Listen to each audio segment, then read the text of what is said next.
Welcome back, everyone. Have I got something to show you today? This is pretty interesting. You got to watch this one.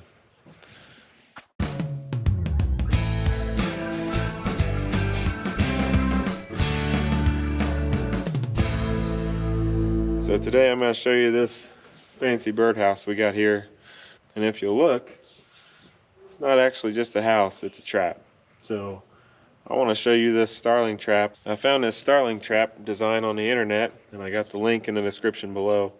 So you'll have to check it out if you want to build one. But I want to show you how this works. This is for catching starlings, especially pretty good in the spring, early spring. So keep the starlings out of your open buildings and away from all your equipment and everything like that. So let's see how it works. So up here it looks just like a normal birdhouse. You got a fancy little ledge here for them to get in, but on the outside it just looks normal. I want to show you what the inside looks like to see how we actually catch birds and keep them in here and keep them from getting out. So I need to take the front off of this. This is built where you can just take the front off of it, clean it out, and service it or fix it or do whatever you got to do.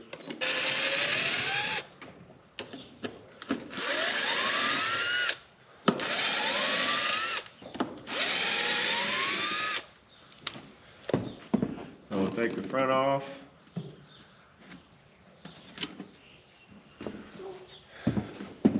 So inside here we got a this is a false floor.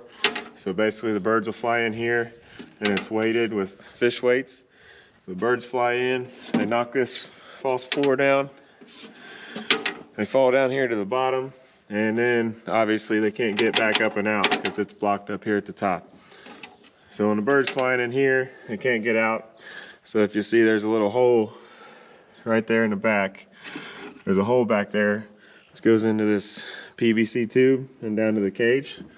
So the birds will fly in here and they'll see the light out the back, fly down to the bottom. They can't get out. You can relocate them. Do what you want with them. Like I said, on this false floor, you got some weights down here, so when they trip this, it automatically flips back up. You'll see here, I just have 6, I think they're ounce weights. So you got 6 ounce weights here. So this kind of offsets the weight of the bird. One thing I learned when I was building this is you have too much weight in here and the bird will fly in, they'll just sit in there, it won't flip it, it won't trigger it, and then they'll fly right back out. So you want to make sure you don't have so many weights on here that it takes a screaming eagle just to get it to trip. So you'll see up here on the back side we got this cage that lets light in through the top, and then the birds will fly out of that hole and shoot straight down the PVC, then they can't get out. This trap works really well, to be honest with you. I've got 2 of these that I've made. I got one at somebody else's house, and actually here about a week ago they had 4 starlings in one morning. They had to get out. So it doesn't matter if there's one in, you don't check it every day. Maybe you check it every other day or so if you don't think about it. But you can fit however many birds down in there. One won't scare the rest of them from coming in. So you can get as many as you want in here. I would just make sure that you check it at least every other day or so. Make sure that you relocate these birds as soon as you can.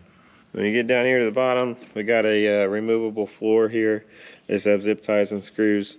So once you decide what you want to do with these birds, you can take the floor off, take it out, and take the birds out, and then just put the floor back on, and they can't get out from here. Right now I've got this birdhouse on the outside of an open building, so birds fly in and out all the time.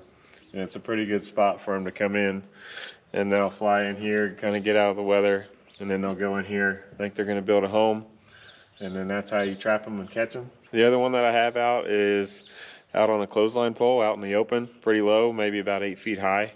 And that I have a little better luck with that one, but both of them will work perfect as long as you get them in the right spot. So I would definitely recommend investing the time and money in this. Like I said, I don't want to take credit for this. The design that I found for this was actually from a guy that wanted to keep starlings away from his purple martin boxes. So I highly recommend these for like a farm, or if you got a lot of birdhouses around and you want to keep the starlings away. I definitely recommend investing the time and money into make one of these. Probably Costs about 50 or 60 bucks in materials, and then 2 to 3 hours in time just to get one of these. And like I said, I highly recommend it. So now I go ahead and put the front face back on.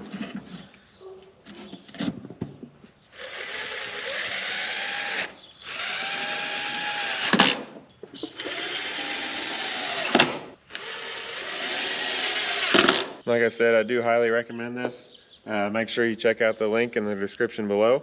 Make sure you follow me on Instagram. Make sure you hit the like. Make sure you subscribe. Make sure you stay tuned to see what's coming up next. Thanks for watching.